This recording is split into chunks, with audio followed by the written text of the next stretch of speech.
Selon le droit international, l'Italie ne peut pas fermer ses ports à certains navires qui transportent des migrants secourus en mer.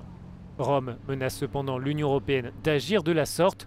Pour Philippe de Broecker, expert au Migration Policy Center, l'argumentaire n'est pas valable.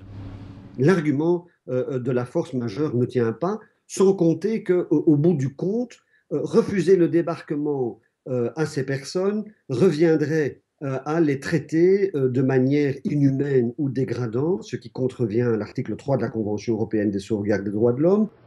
Mais selon Philippe de Broecker, l'Italie peut aller au-delà de la menace politique et utiliser les outils juridiques européens qui existent. Il est grand temps que l'Italie lève la voix, non pas d'un point de vue politique, mais d'un point de vue juridique, pour rappeler l'Union européenne, la Commission, le Conseil européen à leurs obligations juridiques en vertu du droit européen. L'article 80 du traité de Lisbonne stipule que les politiques de l'Union visées au présent chapitre et leur mise en œuvre sont régies par le principe de solidarité et de partage équitable de responsabilités entre les États membres. Le commissaire européen chargé de la migration a réagi à l'avertissement italien.